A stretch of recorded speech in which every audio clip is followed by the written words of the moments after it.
ready. I see 51 online participants. Now, we are going to look at policy and regulatory updates. And I'll request Dr. Paulos Nyirenda to join me up on the stage. Dr. Nyirenda is the CEO of Malawi Network Information Center, and has always been an active member of Africa Top-Level Domains Organization, and part of this process from the very beginning.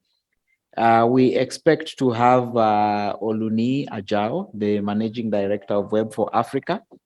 I'm just checking if he's online so that he can be updated to a panelist. And Ephraim Kenyanito from Article 19. If he's online, I also request that he be updated to a panelist. And finally, Brian Guterman as well from ICANN, whom I request that he be updated to a panelist as well. So maybe I'm not logged in, but I hope that our remote panelists are already online. So Ephraim has requested if he can kindly go first so that he can transition into another meeting. And then we'll have Brian and Oluni in that order. Dr. Saj Sanu gives an apology. From his present location, he's unable to present remotely. Over to you, Dr. Nyirenda, so that we can proceed with the session. Thank you, Barack. Good afternoon, and good morning or good evening, wherever you're listening to us from. And welcome to the afternoon session. I know the session just after lunch is the most difficult one. So I hope we can make it lively. And as Barack has indicated, we will make it a little bit shorter. So welcome to the panel discussion on legal, regulatory, privacy, policy, human rights issues that affect the DNS. And I'm Paulos Nyirenda, as Barack has already introduced. I run the Malawi country code.mw. And I think I'm one of those few people who have attended all the previous Africa DNS Forum events. So it's good to be here. We will look at issues of policy which have been with DNS for quite some time. Legal, regulatory, policy, privacy, and so forth, including human rights, is the topic for the panel. As we may already know, laws, regulations, and policy are the sets of rules that set the environment where we operate as country code top-level domains, as GTLDs, as registries, as DNS operators, as network operators, and all the corresponding activities. In operating.mw, for example, over the past 10 years, we've seen a lot of change in the legal, regulatory, and policy framework. So just to highlight as we settle down, in Malawi, we passed the Electronic Transactions Act in 2016, which significantly changed how we operate our CCTLD. We are now developing regulations in order to make that law operational. And I can tell you, it's a little bit bumpy to develop these regulations because of the environment we are in. We've seen significant changes in governance, in people's rights, in human rights and responsibilities, following significant changes in our governance frameworks. And significant growth of the internet in Malawi is also a factor in the policy, legal, and regulatory framework, as people are demanding better services, including domain name services, at an affordable price. And this includes services for DNS.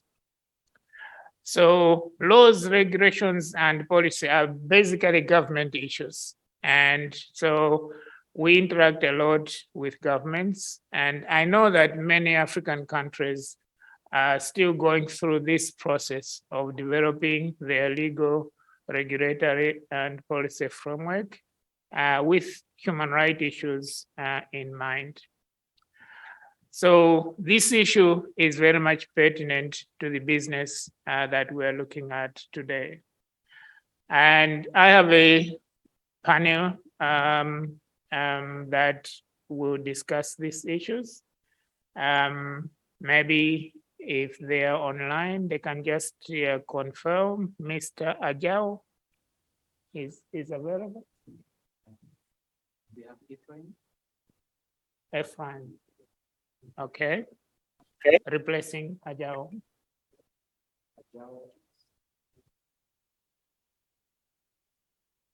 Is coming. Okay. And we have Brian. Okay. Okay.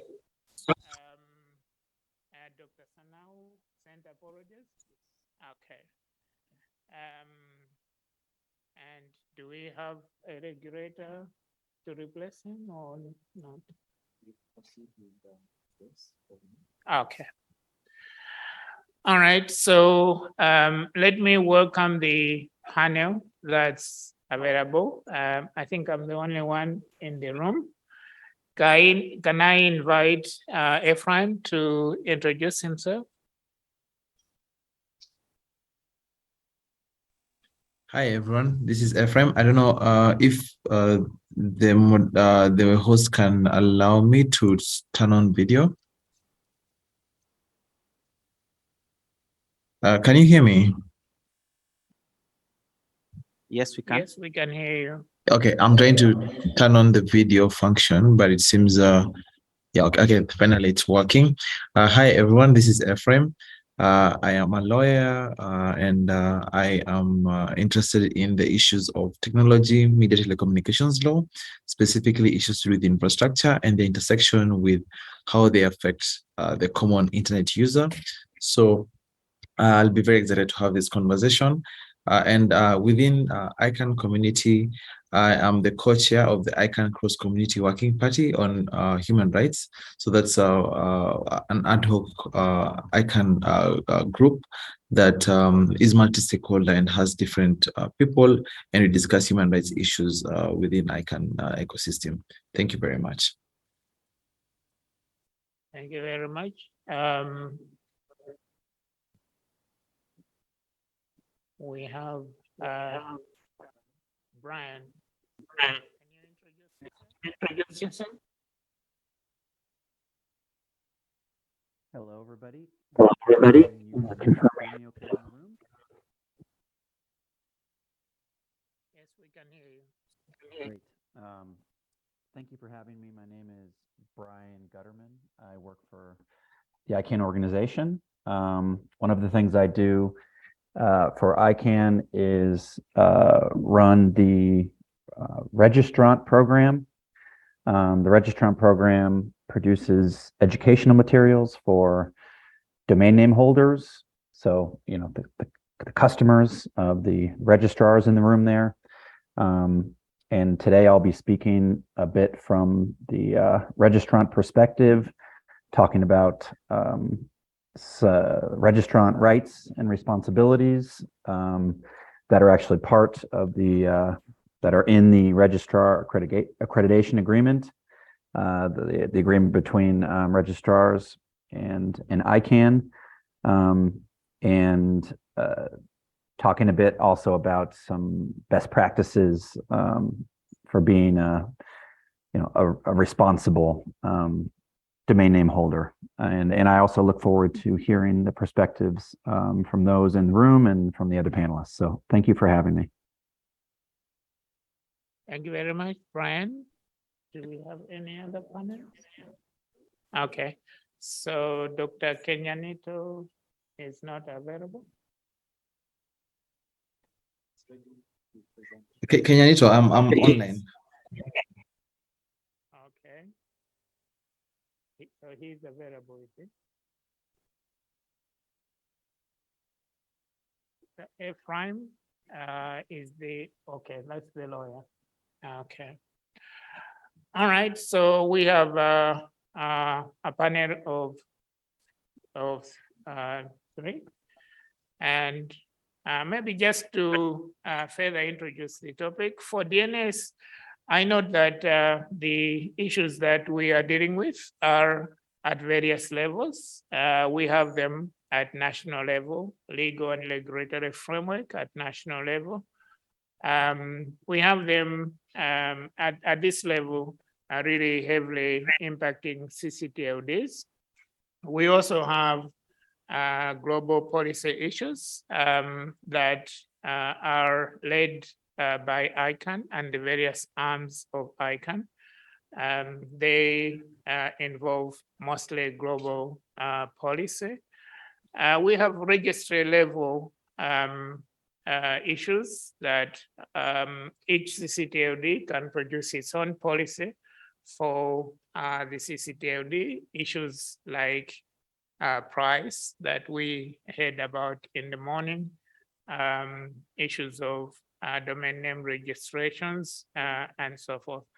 And we have issues at DNS operator level. Many of us have engaged DNS operators that run our DNS at a global level through the propagation through network. So these issues of legal, regulatory, policy, and rights issues operate at various levels. So in terms of our panelists, I would like to invite them to look at these issues at the various levels.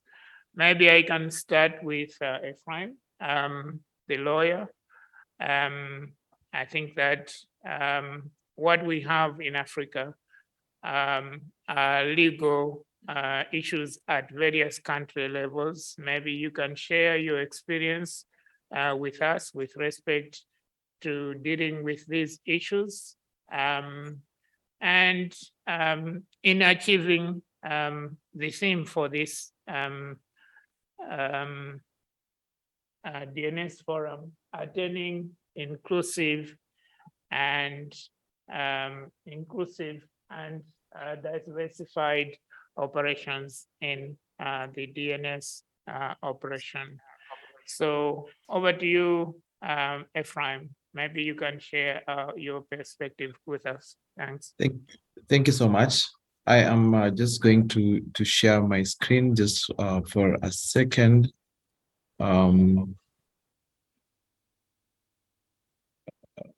I'm going to share just 1 second, sorry. Yes. Okay. So I'm going to share this screen and just point out, I don't know if you're able to see. So basically, ICANN, the domain name system and others does not operate in isolation, as you've pointed out. Yes, it does not operate in isolation. Starting the year 2011, the United Nations came up with guiding principles on business and human rights. So the domain name system is not just operated by only one entity. You know, there are different entities and there's a commercial element to it. And so when there's a commercial element to it, sometimes there are human rights concerns, such as, for example, is this registry or registrar getting this data? How long are they retaining it? Do they share it with other people for other marketing purposes, among others? So those are human rights concerns. So data protection, for example, is a human rights concern. For example, the right to, whenever you're being kicked out of, for example, from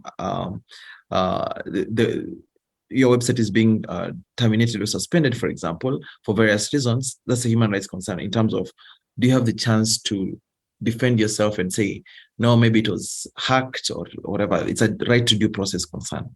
So basically, these concerns do not just happen in isolation. So out of these concerns, for example, ICANN came up with a bylaw on human rights in the year 2016. So this bylaw was approved by the ICANN board in 2016. Similarly, in 2019, ICANN came up with a framework of interpretation, basically a document that states how this bylaw is to be implemented in 2019 November. And same year, 2019, ICANN came up with its first human rights impact assessment. While this is happening, a few registrars were conducting their first human rights impact assessments. So Black Knight in Ireland, SIDN in Netherlands, they were able to conduct and come up with policies. And similarly, 2020, in March, PIR, Public Internet Registry, the one that runs.org, also did its first human rights impact assessment. And similarly, just last year, 2021, Cloudflare came up with its first human rights policy. So yes, human rights is not just an issue that has remained at other places, but it's also coming to the infrastructure level in terms of when policies are changing in terms of electronic transactions laws, data protection laws, cybersecurity laws. They're putting obligations sometimes on registries, registrars, and other players within the DNS, such as CDNs, on how to handle data, how to handle registrations, how not to handle it, those kind of concerns. Those are human rights concerns. And so, just to a brief background, and that's the reason why there's two groups in ICANN that discusses human rights regularly, and that urge for those who've not been following to follow, but some of you in the room have been following these conversations. One is the Cross Community Working Party on Human Rights, which is multi-stakeholder, and then there's a GAC, International Law and Human Rights Working Group. So those two groups have regular conversations on human rights and try to advise ICANN, try to do researches on others on how to best implement the ICANN bylaw on human rights and how to best advise other players on how to respect human rights.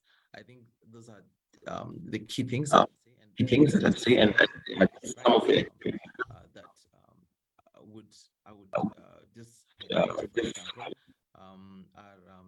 are just the right to expression, the right to privacy, the right to freedom of association, for example, economic, social, cultural rights. For example, when there's internet shutdown, for example, or when you're kicked out from using a domain name or something like that, how does that interfere with your right to economic participation and how to contribute to the digital economy, as we've been talking about the last 2 days? And then the right to participation, inclusion, and discrimination, due process, and right to cultural and linguistic diversity. How does certain registrations improve cultural and linguistic diversity? So those rights. So I think we are going to, I'm going to pause them, and also just to point out that given we started late, I have to leave at the top of the hour. So sorry about that. But yeah, I'll be happy to have further conversations in person and also online tomorrow and later today. Thank you.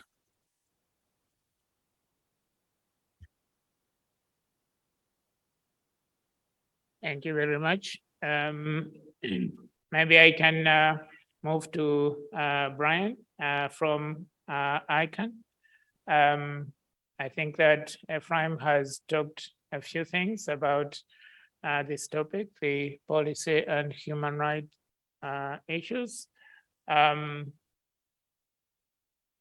CCTLD is in Africa are the main drivers for DNS operations, as we saw in the morning, and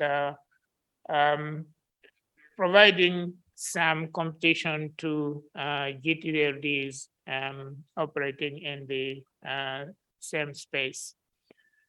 We have seen that registrars at ICANN level are very few in Africa.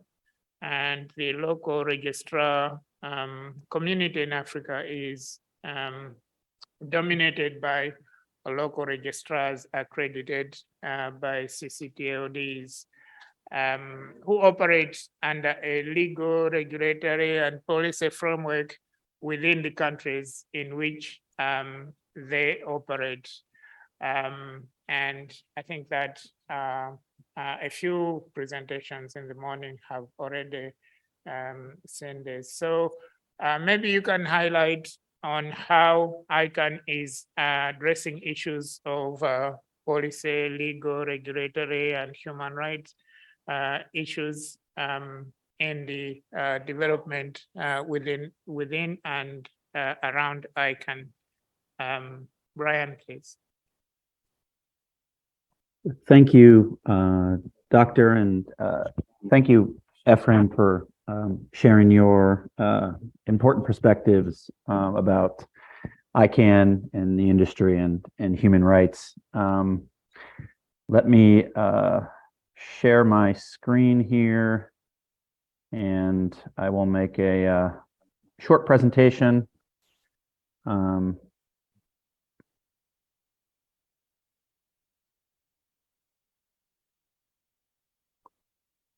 I hope you can all see the deck.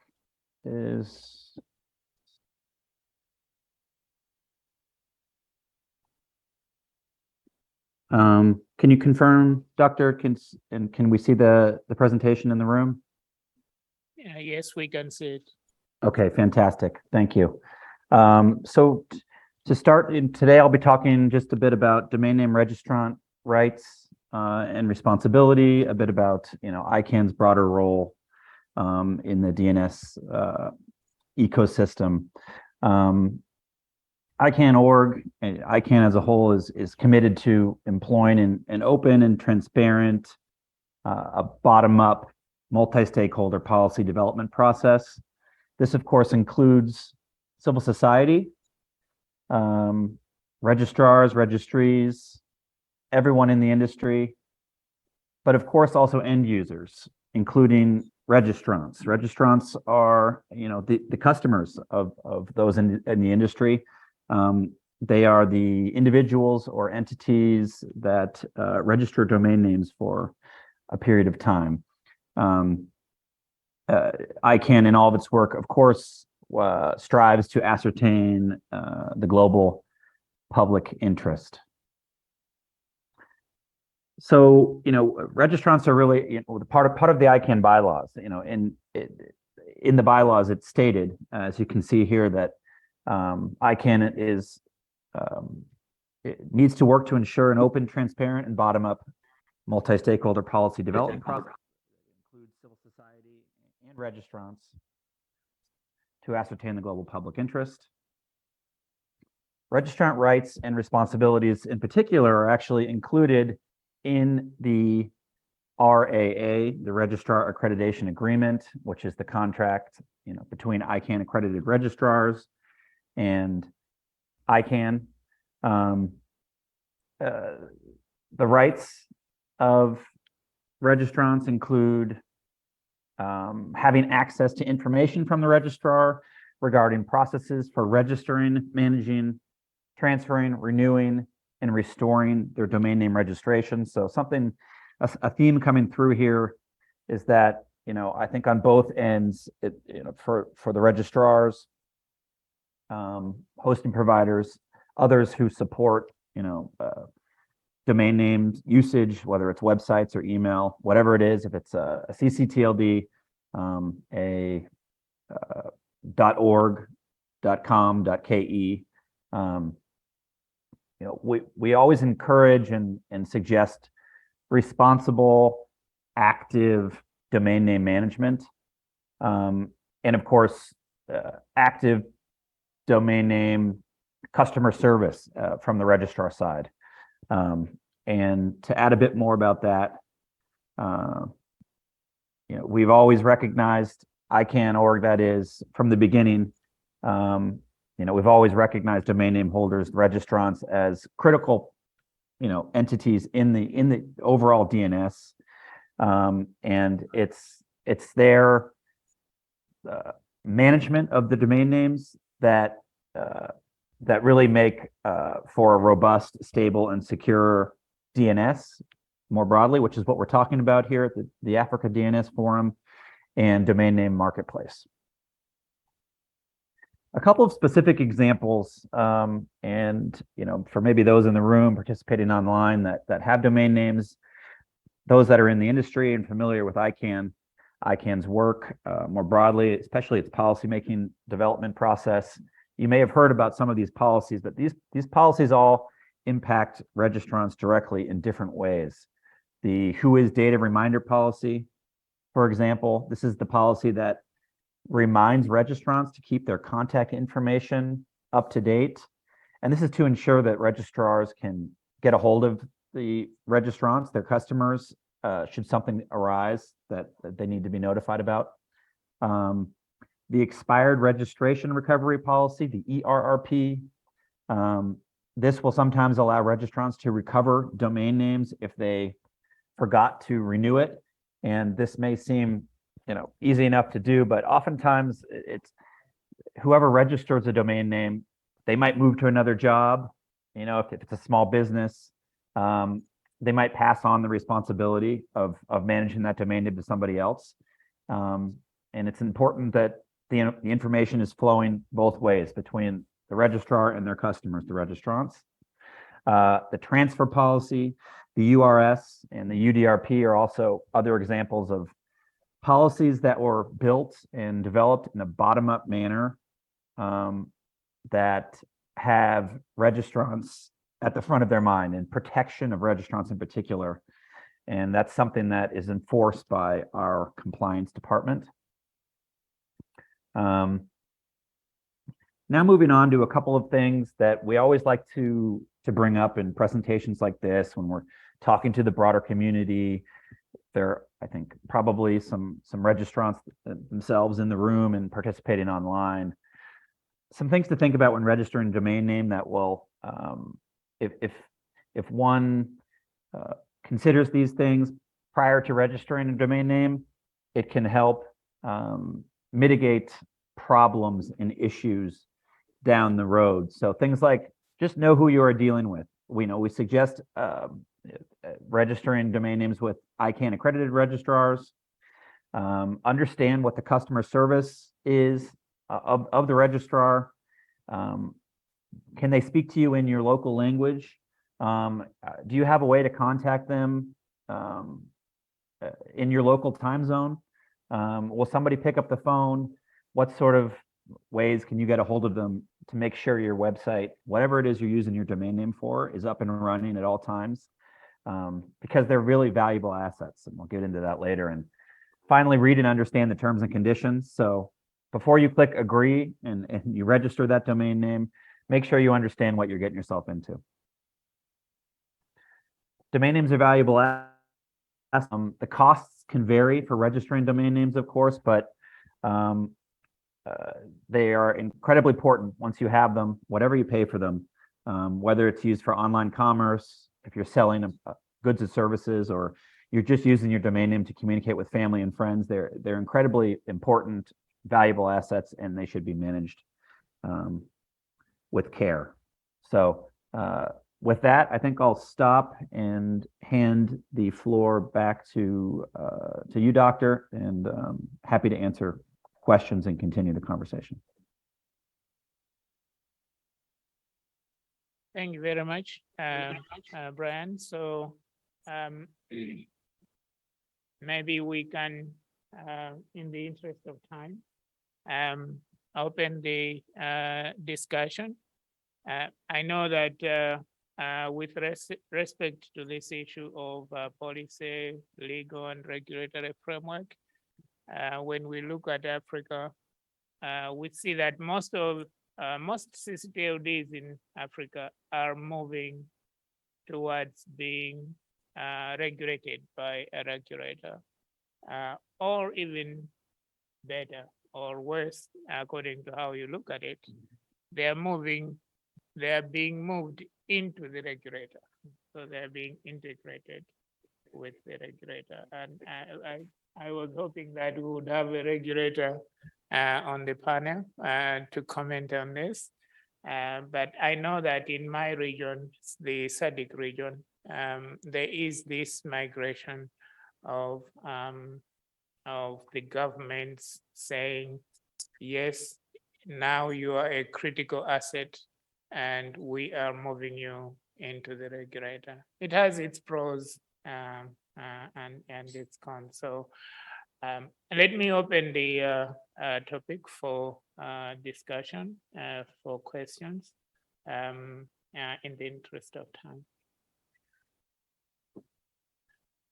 Do we have any questions online? No?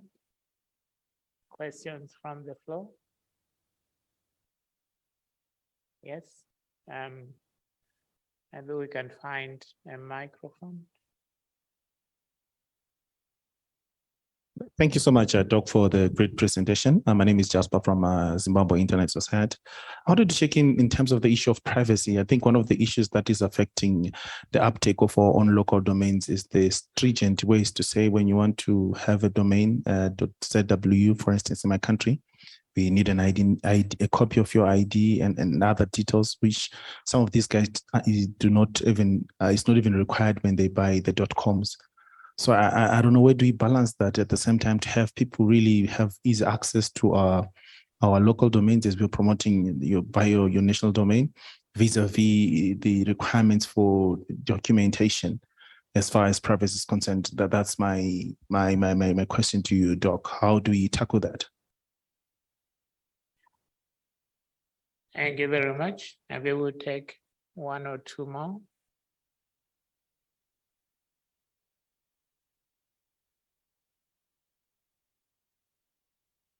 If not, we have a lawyer on the panel. So maybe he can have a look at the privacy issue. I know that for domain names, privacy is a major issue.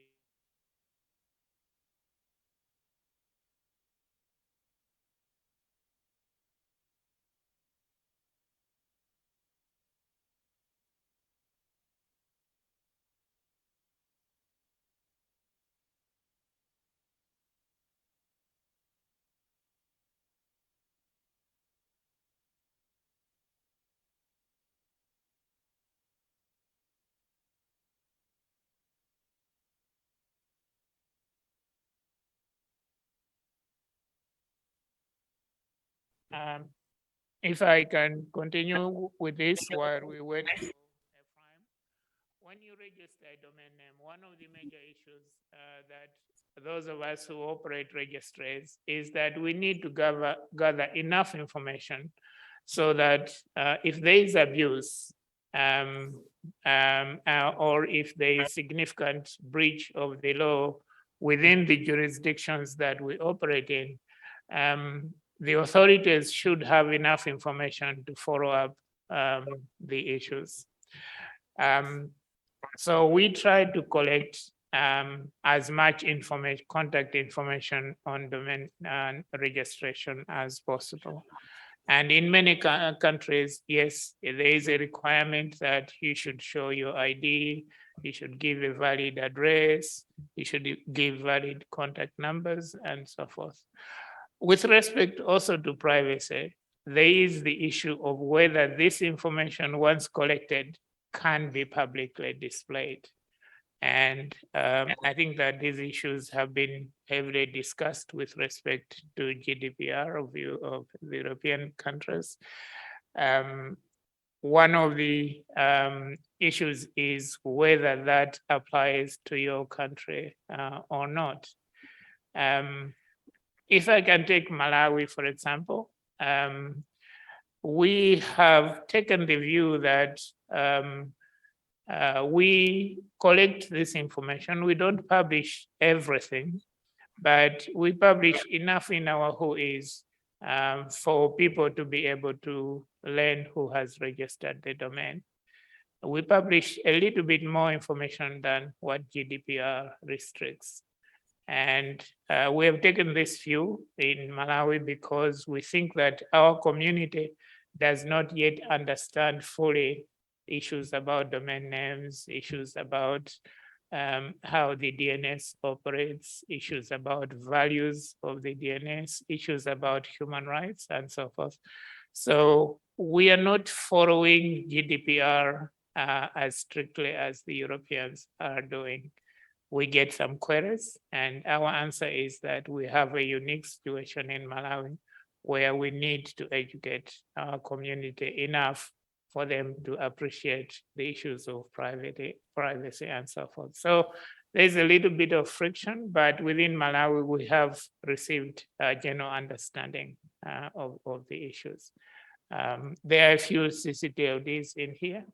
I think that in the beginning we discussed issues of automation. Our registry has enough tools to fully automate GDPR in the EPP implementation, but we have chosen not to do this in full because of the consideration of our own specific country situation. Maybe other registrars can comment on this.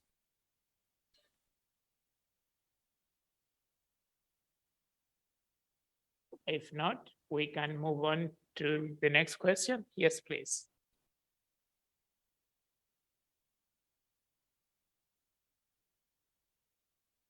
Good afternoon. My name is David, and for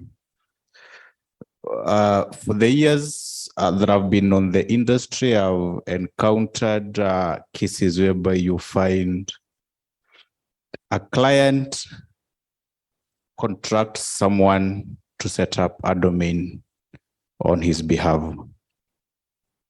The person now get in touch with a registrar, because you find in this case, the client does not really understand where to purchase the domain from. Then along the way, you find there is a misunderstanding between the client and the party he contracted to set up the domain on his behalf. When the client tried to reach out to the registrars direct, the registrar does not recognize the client. The registrar recognizes the third party. Because when the third party registered the domain, he used his details on who is instead of the client details. And have seen a case whereby you as a company owner, a company that you have built for 5, 6, 7 years, you get into dispute to the person you contracted to register the domain on your behalf, and they lock you out completely. Some companies even lose businesses because you find the client now has to go back and set up a fresh domain name because the person they contracted refused to hand over. Now my question is, what are the legal options that are available to pursue such case? What are the possible ways maybe to prosecute that person? Because you find even companies, they lose businesses because you have been using a particular domain name for 4, 5, 6 years. Someone has get hold of it, has refused to hand it over to you. You have now to go back and set up a fresh domain name. That means all the effort and investment that you have put to market to your domain name, because a domain name is an asset, it is gone. And you have to start all afresh. You have now to start telling your clients that I have changed the domain name, I have changed the email addresses. You'll even find instances your clients now are trying to reach out to you, but they cannot because your domain was brought offline. So in such a case, what are the legal framework that someone can pursue because I have encountered these cases quite frequent. Yeah, that is my question. Thank you very much. Yeah, we have another question here. Yes.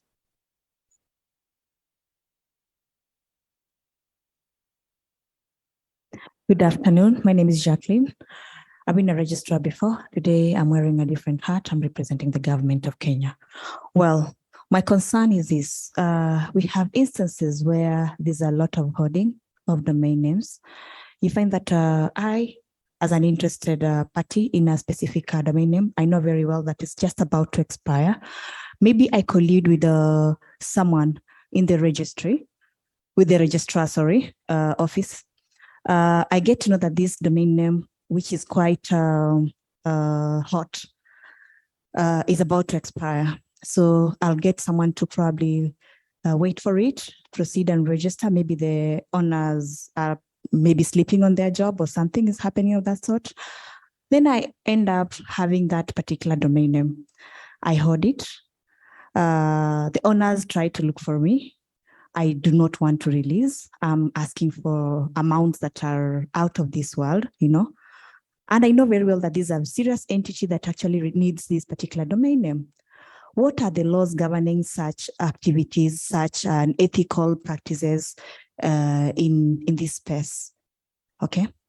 Secondly, what are the laws again governing malpractices where at the registrar level, some colleagues or some individuals colluded to release this information and helped this particular, I would say, fraudulent person in the industry to be able to make money, which is illegal in a way.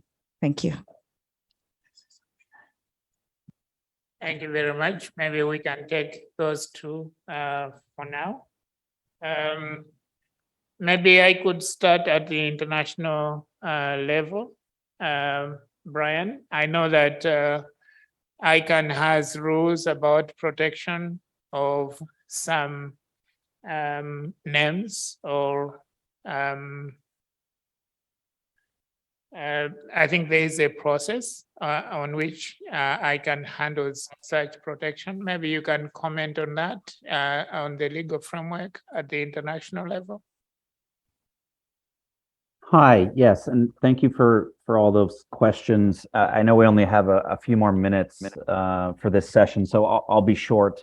Yeah, I mentioned some of the policies that are in place, such as the WDRP, the ERRP, UDRP, and URS, and these policies were developed in a bottom-up manner.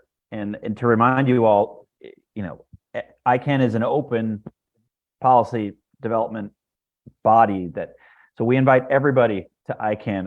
I'd be remiss without saying this to join the policy development process, have your voices heard. The comment about privacy, there's obviously ongoing discussions, reviewing current policies in place around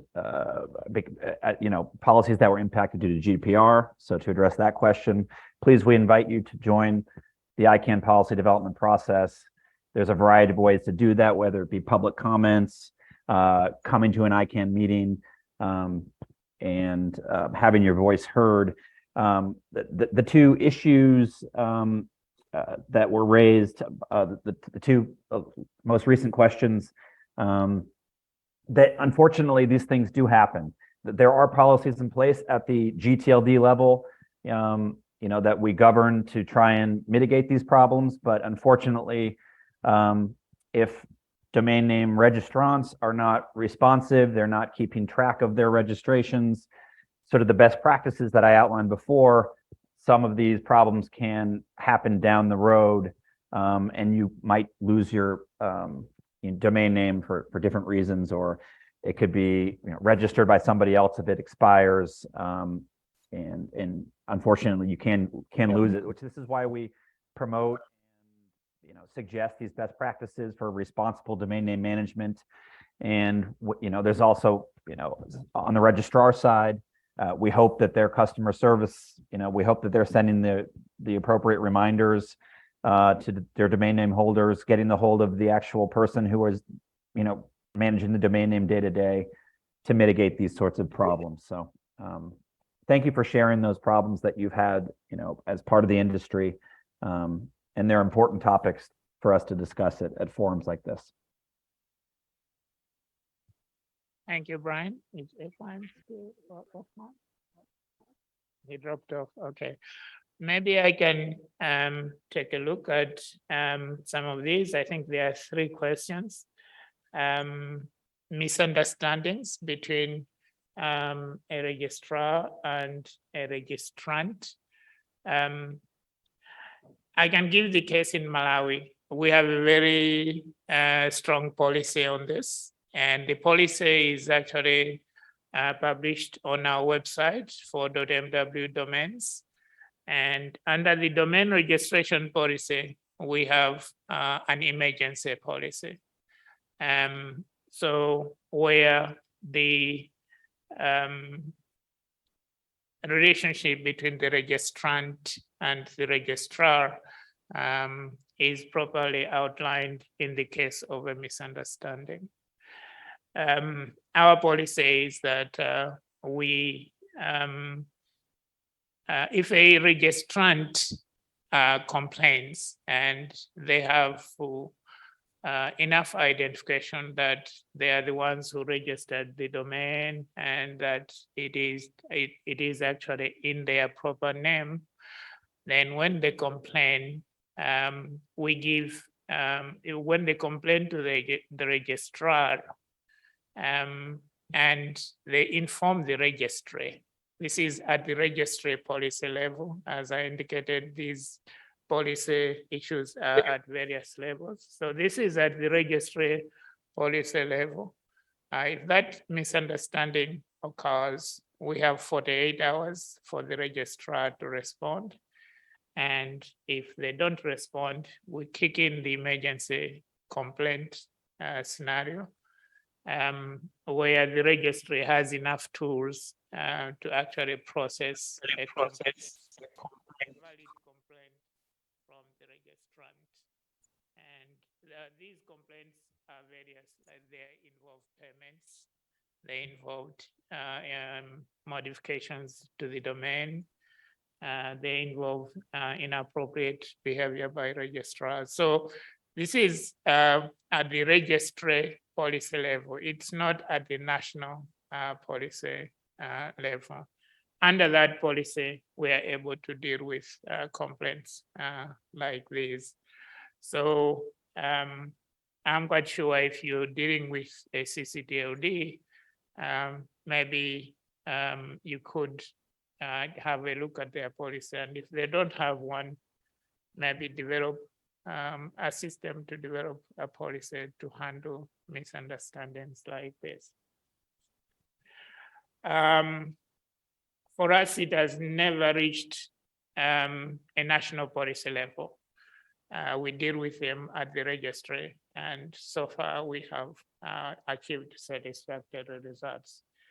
But of course, in cases like this, our policy clearly indicates that if they are not satisfied, they can always go to court. For protection of a brand, when a domain is about to expire, again, this policy level is at the registry policy level. It's not yet at the national policy level. And I think that in the domain name industry, it is normal for people to watch out for interesting domains. As Brian has indicated, if you are a hot domain owner, you need to look out for your domain. If it expires, for us, for the registry policy, we give 30 days notice the domain is going to expire. We send you notices that the domain has expired, but is still in the registry, in which case it's in a grace period. When the grace period expires, you get an email again that says the grace period has expired, your domain is in danger of being disconnected. If you ignore that, then eventually your domain gets deleted from the registry, in which case it becomes available for another person to register it. And our policy is first come, first serve. If a domain is available, the first one who grabs it, and they own it. And if you cry foul later, yes, you have to pay for it. And our policy is always that when there is a dispute, the dispute is resolved between the domain holder and any other person who has. And if that fails, then of course, this is where things like dispute resolution policies of the registry of the CCTLD come in. If they fail, it goes to arbitration. If it fails, it goes to court. So as Brian has indicated, if you are holding a hot domain that everyone is always eyeing, you need to look out for your domain. I think when a registry is implemented, they send you adequate notifications, adequate number of notifications for you to act on. At the international level, there is the brand protection policy of ICANN, which Brian has alluded to. I think that is at the global policy and not at the CCTLD policy. Lastly, on collusion, I think it addresses the same issue. Domain names, in some cases, are hot property. And like any business operation, people might collude to grab your domain name. So the responsibility is to the domain name holder to make sure that their domain is secure, is safe, and is properly registered. How are we doing for time? Okay. We're running out of time, but there is a question there. Can I take one? Sorry? Okay. We cannot take any other questions, unfortunately. It's okay? Okay. The speaker is in good shape. The speaker is in good shape. Okay. So we have run out of time. We need to wrap up. Brian, I think we don't have time for wrap up unless you had an urgent issue. No, nothing but me. Thank you again for having me. And please, we encourage everybody there to participate at ICANN and have your voice heard. So thank you for this. Thank you very much. So I would like to bring this session to a close. And thank you very much for the active participation.